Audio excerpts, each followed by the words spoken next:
আলপনা প্লাজার সম্মানিত দোকান এবং যে সকল ব্যবসা প্রতিষ্ঠান রয়েছে সকল ব্যবসায়ীর দৃষ্টি আকর্ষণ করছি, জাতীয় ভোক্তা অধিকার সংরক্ষণ অধিদপ্তর কর্তৃক বাজার মনিটরিং কার্যক্রম পরিচালিত হয়েছে। আপনারা সকলে অবগত আছেন, বিগত 2-3 ঘন্টা ধরে আপনাদের এই বাজারে, এই মার্কেটে বাজার অভিযান পরিচালিত হচ্ছে। আমরা মার্কেট মনিটরিং কার্যক্রমে এসেছি সুনির্দিষ্ট অভিযোগের ভিত্তিতে। ভোক্তারা ফোন করে সুনির্দিষ্টভাবে অভিযোগ করেছে যে আপনাদের কাপড়ে made in India, made in Pakistan লেখা আছে, কিন্তু আসলে এগুলো দেশি কাপড়। আমরা কিন্তু এই প্রমাণই পেয়েছি, তার মানে ভোক্তাদের অভিযোগ সত্য ছিল। আপনারা ইন্ডিয়ান কাপড় হলেও সবাই কিন্তু মেক করছেন বাংলাদেশে। আপনারা বলেছেন যে অনেকের ফ্যাব্রিক ইন্ডিয়ান, কিন্তু কেউ ডকুমেন্ট দেখাতে পারেননি। কারো ফ্যাব্রিক ক্রয়ের ডকুমেন্টে কোনো ইন্ডিয়ান বা পাকিস্তানি শব্দ লেখা নাই। সুতরাং আপনারা নিজেরাই তৈরি করছেন এবং আপনারা অনেকে বলছেন দর্জির কাছে বানাতে দিয়েছেন, দর্জি স্টিকার দিয়ে দিয়েছে মেড ইন ইন্ডিয়া। এটা কি কখনো সম্ভব? এটা কখনোই সম্ভব না। দর্জির কাছে আপনি যা চেয়েছেন দর্জি আপনাকে তাই দিয়েছে। আর কাপড়ের স্টিকারগুলো যেখানে বানানো হয় আপনাদেরকে কিন্তু কেউ ফোর্স করেনি, আপনারা শখ করে কিনে নিয়ে এসে শার্টে লাগিয়েছেন made in India, made in Pakistan. আমার কথা যদি মনে করেন আপনারা যে পাকিস্তানি কাপড় অথবা ইন্ডিয়ান কাপড়ের চাহিদা আছে, অবশ্যই আপনারা আনবেন। সেটা প্রপার চ্যানেলে আসতে হবে, আমদানিকারকের কাছ থেকে ক্রয় করবেন এবং বিক্রয় করবেন। আমরা কিন্তু বিদেশি কাপড় বিক্রয়ে আপনাদেরকে নিষেধ করছি না, আমরা আপনাদেরকে বলছি আপনারা সঠিক পদ্ধতি মেনে বিক্রয় করবেন। এটা তো মিথ্যা বিজ্ঞাপন দিচ্ছেন আপনারা, দেশি কাপড় দেশে তৈরি করছেন কিন্তু বলছেন made in India, made in Pakistan. এটা তো সঠিক তথ্য নয়, এটা করা যাবে না। এটাকে মিথ্যা বিজ্ঞাপন বলে এবং প্রতিশ্রুতির ব্যত্যয় ঘটে। এখানে ভোক্তা অধিকার আইন অনুযায়ী 2টি ধারা আমল নেওয়া যায় এবং জরিমানা আরোপ করা যায়। সবাইকে অনুরোধ করছি আপনারা এই কাজটা করবেন না। আপনারা যে দেশের কাপড় সঠিক পদ্ধতিতে এনে সঠিকভাবে বিক্রয় করবেন, ভোক্তাদেরকে প্রতারণা করবেন না। আরেকটি গুরুতর অভিযোগ ছিল আপনাদের মার্কেটের বিরুদ্ধে, সেটা হলো আপনারা কাপড়ের মূল্য চেঞ্জ করে দিয়েছেন।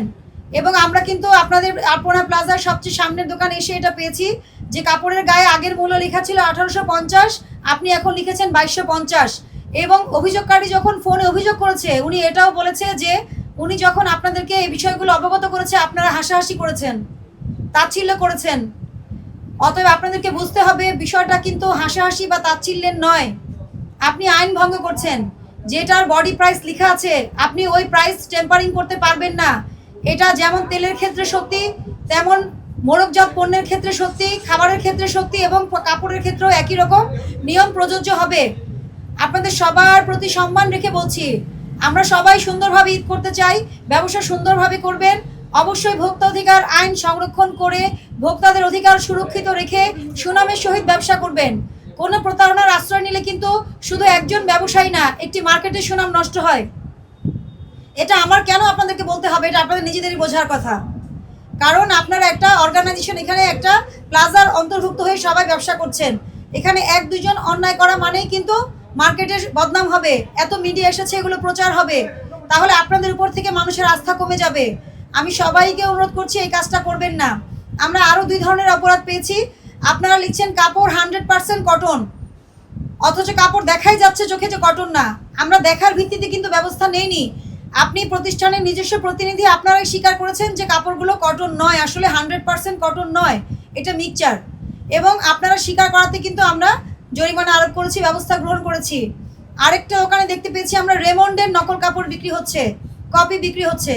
আপনাদেরকে বারবার বলছি, ইন্ডিয়ান হোক, পাকিস্তানি হোক, যে কোনো ব্র্যান্ডেড ক্লোথ হোক, আপনি অবশ্যই ব্র্যান্ডেড ক্লোদিং আপনি বিক্রি করতে পারবেন, অ্যাটায়ার আপনি বিক্রি করতে পারবেন, কিন্তু অবশ্যই অথেন্টিক প্রোডাক্ট। আপনি লিখেছেন যা, আপনি সেই প্রোডাক্টটা কি ভোক্তাকে দিচ্ছেন? এখানে 2 ধরনের ক্ষতির সম্মুখীন হয়। একজন ভোক্তা একটা নকল প্রোডাক্ট কেনে এবং একটা কোম্পানি যারা ভালোভাবে বিজনেস করছে, সরকারকে ভ্যাট ট্যাক্স দিয়ে বিজনেস করছে, ওনাদের বিজনেস নষ্ট হয়। এই জন্য নকল পণ্য উৎপাদন, বিপণন, বিক্রয়ের জন্য কিন্তু ভোক্তা অধিকার আইনে আলাদা শাস্তি এবং 2 লক্ষ টাকা জরিমানার বিধান আছে। পরবর্তীতে মামলাও করা যায়। সবাইকে বলছি নকল পণ্য থেকে সাবধান থাকুন।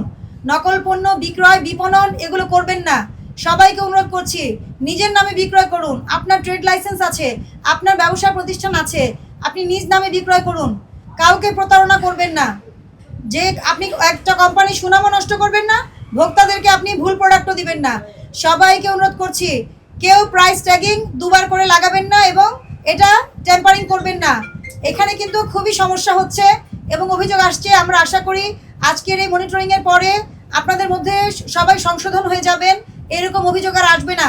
আমরা দোকান মালিক সমিতির সাথে কথা বলেছি, ওনারা আমাদের সাথে আছেন। সবাই মিলে আমরা ভালোভাবে বিজনেস করব, একটা সুন্দর ভোক্তা বান্ধব পরিবেশ গড়ে তুলব। এবং অবশ্যই ব্যবসায়ীদের জন্য আমরা বলি, আপনারা তো লসে বিজনেস করবেন না, আপনারাও নিয়ম মেনে দেশের প্রচলিত আইন কানুন বিধিবিধান মেনে আপনি ব্যবসা কার্য পরিচালনা করবেন। সেটা কারোর জন্যই যেন সংঘাতমূলক না হয়। সবাইকে অনুরোধ করছি আপনারা আইন মেনে চলেন, আইনের প্রতি শ্রদ্ধাশীল থাকেন, ভোক্তা অধিকার সুরক্ষায় আমরা সবাই মিলে কাজ করব। আমি এই আশাবাদ এবং এটাই ব্যক্ত করছি।